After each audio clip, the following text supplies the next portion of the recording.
People often imagine Queen Elizabeth I as the perfect ruler draped in priceless gowns, crowned with pearls, and remembered as the powerful virgin queen who shaped England's future. But the real Elizabeth, the woman behind the throne, was far more complicated. She was brilliant, fierce, and politically unmatched. Yet, she carried deep insecurities and fears that influenced the smallest details of her daily life. And nowhere were those fears more obvious than in the strange rituals she used to keep herself clean. This wasn't the kind of cleanliness we think of today. In the 1500s, hygiene had almost nothing to do with germs or health. It was about status, appearance, and survival in a world terrified of unseen dangers. Elizabeth took these beliefs to extremes, turning her cleanliness into a performance that revealed her vanity, her anxieties, and her obsession with resisting time. One of the most shocking parts of her personal life was her overwhelming addiction to sugar. Today, sugar is cheap and everywhere. But back in her era, it was a luxury only the richest people could afford. Most commoners would live and die without ever tasting pure sugar. But Elizabeth, ruling a wealthy and growing empire, had access to mountains of it. For her, sugar wasn't simply food, it was a symbol of power. Her royal feasts were filled with sugary creations, crystallized violet petals, fruits glazed in syrup, marzipan molded into figures and castles, and elaborate sweet dishes served in gold bowls. Guests were dazzled by the display, but no one realized the destruction happening inside her mouth. Dental hygiene in Elizabeth's time was primitive. People rubbed their teeth with rough linen, chewed sticks, or used gritty powders made from ashes or crushed shells. The queen, trying to be sophisticated, prepared her own tooth cleaning mixture. The problem? It included sugar. Instead of cleaning her teeth, she was coating them in the very substance that was slowly destroying them. To make matters worse, she used abrasive scrubbing powders that scraped off the enamel. Over the years, her once healthy teeth darkened, cracked, or fell out completely. By the end of the century, foreign visitors described her smile as black and decayed. Some ambassadors even wrote that her breath was so foul it made audiences physically uncomfortable. At times, her speech became hard to understand because her teeth were missing or broken. But Elizabeth, stubborn and terrified of pain, refused dental treatment. Even when her physicians begged her to allow them to extract the worst teeth, she wouldn't agree. She feared the agony more than the rot. A devoted courtier, desperate to convince her, offered to undergo the procedure himself. He sat before the queen and allowed a dentist to pull out one of his own teeth just to show her it was survivable. The strangest twist, however, came from the women around her. Because everything Elizabeth did became fashionable, her courtiers started copying her decayed look. They deliberately blackened their teeth using soot so they would appear wealthy enough to consume sugar. In Elizabeth's court, even rotten teeth became a sign of elegance and privilege. The darker the smile, the richer you looked. Another strange part of Elizabeth's hygiene was her approach to bathing. A famous line, often attributed to her, "I bathe once a month. Whether I need it or not," may or may not be historically accurate, but it perfectly reflects the mindset of her era. People in the 1500s believed water was dangerous. They feared that warm baths opened the pores and allowed poisonous air, known as miasma, to seep into the body. Miasma was blamed for deadly outbreaks like the plague. So, instead of refreshing themselves with water, people avoided bathing to protect their health. Elizabeth followed this belief intensely. She rarely took full baths and avoided immersing herself in water unless it was absolutely necessary.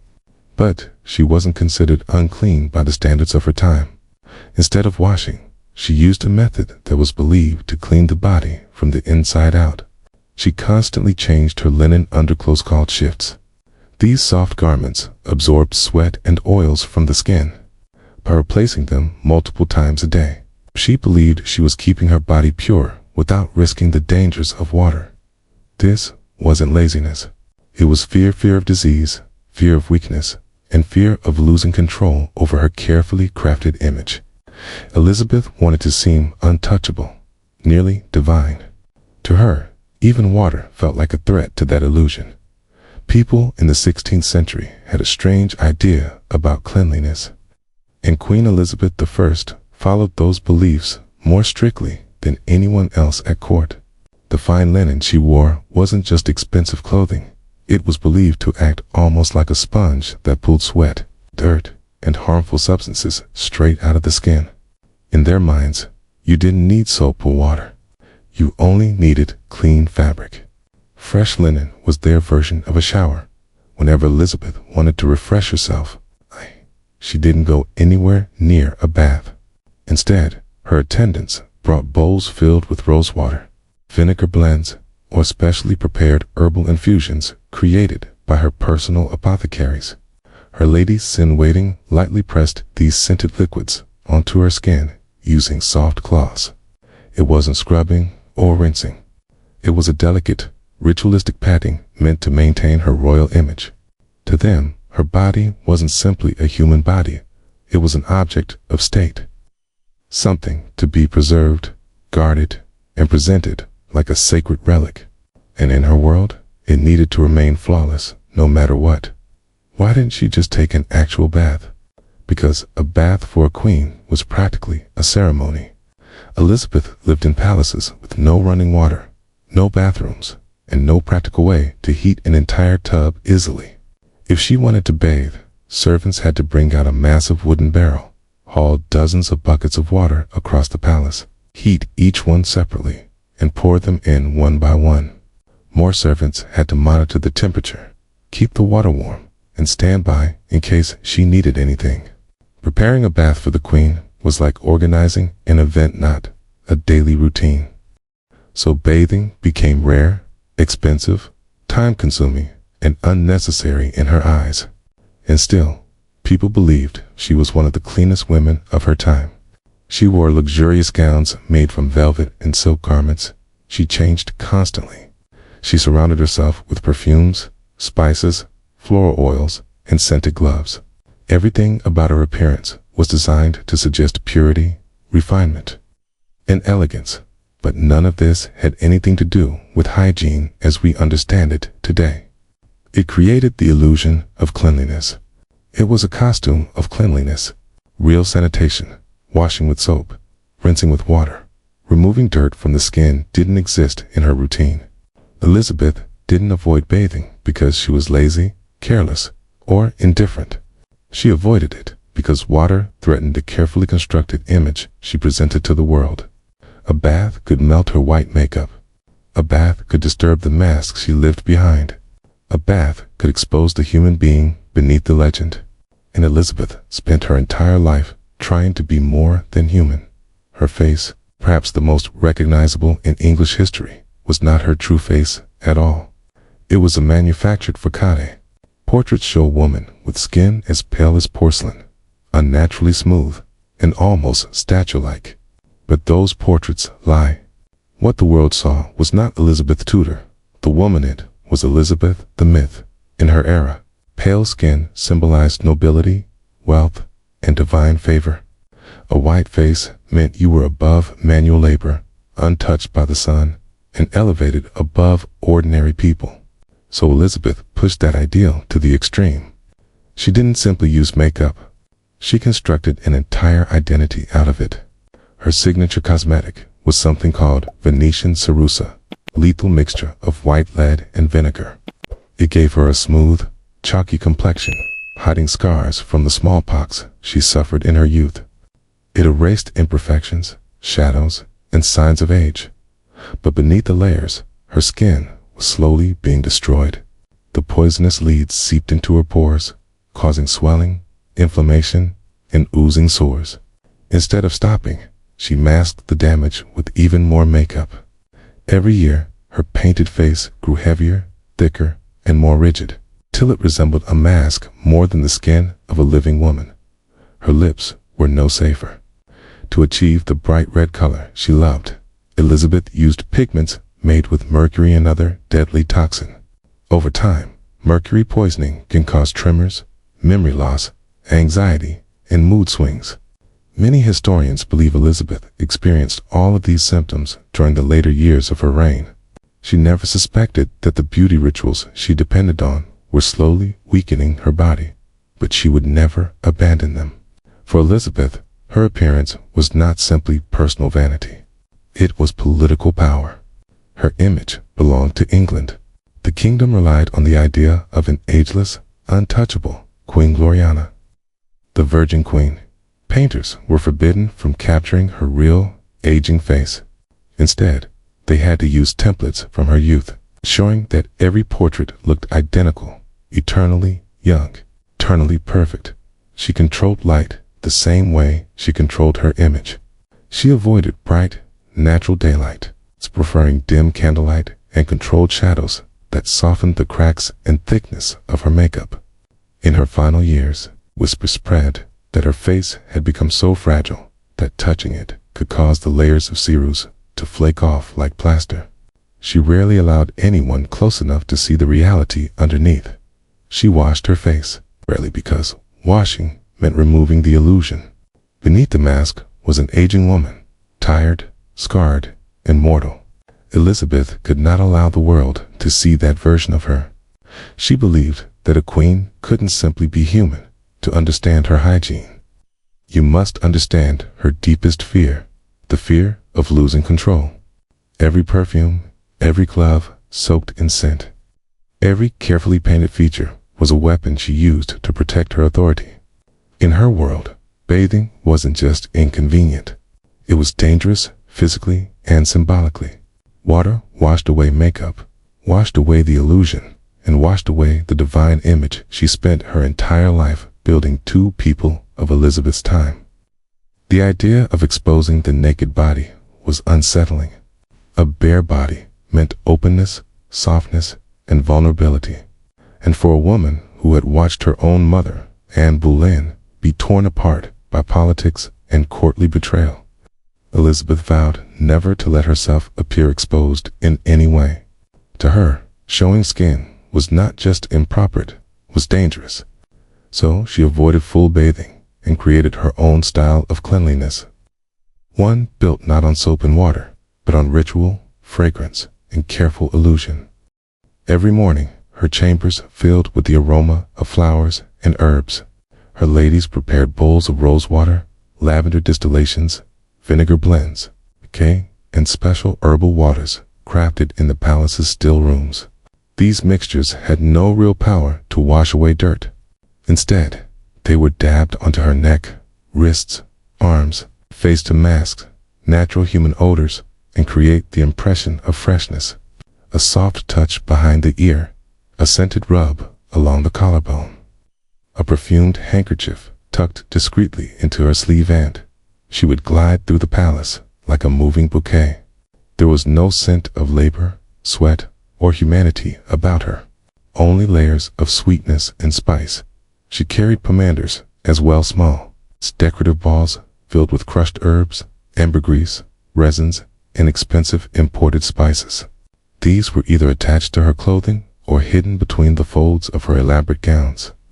Whenever she came too close to something unpleasant, a smoky fireplace, an unwashed noble, or the general stench of the palace, she would quietly lift the pomander to her nose and inhale the carefully controlled world she had constructed around herself. These objects weren't merely accessories. They were symbols. They whispered, "I am above the common world. I do not smell like ordinary people." Even her clothing played a role in this performance. Her gloves were soaked in perfume oils until their scent lingered for hours. Her handkerchiefs were drenched in floral extracts. Her gowns were structured, layered, and stiff, not only to enhance her royal silhouette, but also to contain aromatic powders and mask the natural scent of the human body beneath. When she gifted scented gloves to her courtiers of popular gesture, they carried the fragrance of the queen's identity. Not the queen herself. Her hair followed similar rules. Washing hair was considered risky, especially for a monarch who wore heavy cosmetics. Instead of water, Her servants used stiffening mixtures like egg whites and sugar water, then coated her hair with powders. As she grew older, her hair began to fall out, likely the result of prolonged exposure to lead-based makeup and mercury pigments. Rather than reveal thinning hair, she adopted wigs, most famously in shades of bright auburn, to match her youthful image. Each wig was styled, powdered, decay, and perfumed to maintain the illusion of eternal vitality. But beneath the surface, her body was deteriorating. The lead and mercury she applied daily seeped into her skin, leaving it fragile, sore, and damaged. Stories circulated among ambassadors and courtiers of peeling patches, raw wounds in areas so delicate they could not be touched without causing pain. And still, instead of abandoning the cosmetics destroying her, Elizabeth simply applied more. Each layer of makeup became thicker than the one before, forming a mask she refused to remove. Mirrors eventually became unbearable. She ordered them taken out of her private chambers so she wouldn't have to confront her declining real face.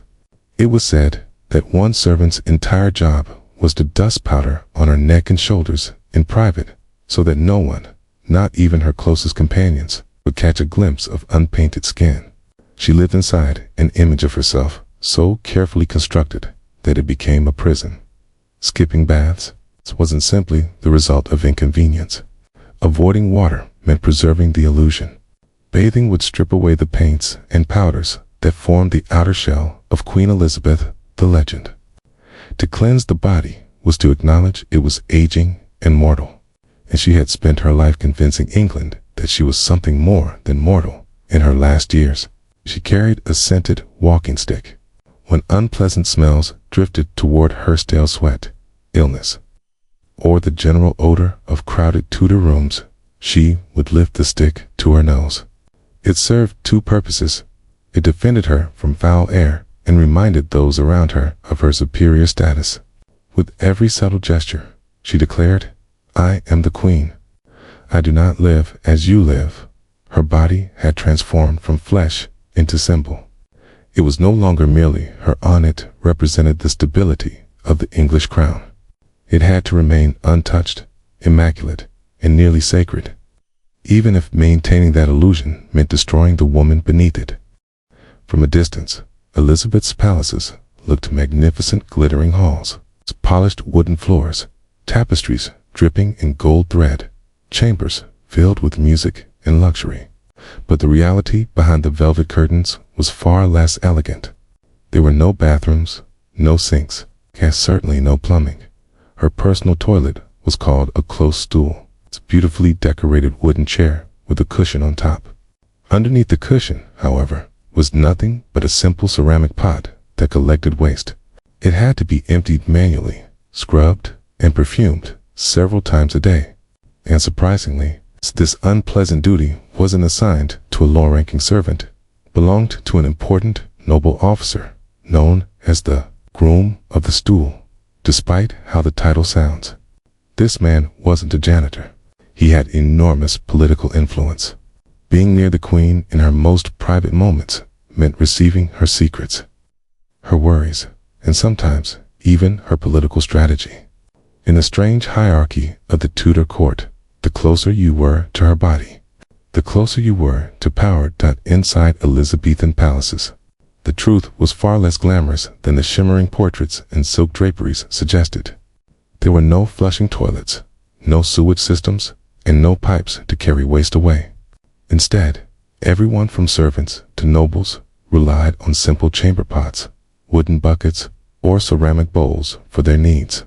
These containers often overflowed before being emptied, and when they were finally carried out, the contents were dumped into cesspits hidden beneath the floors or poured into trenches just outside the palace walls.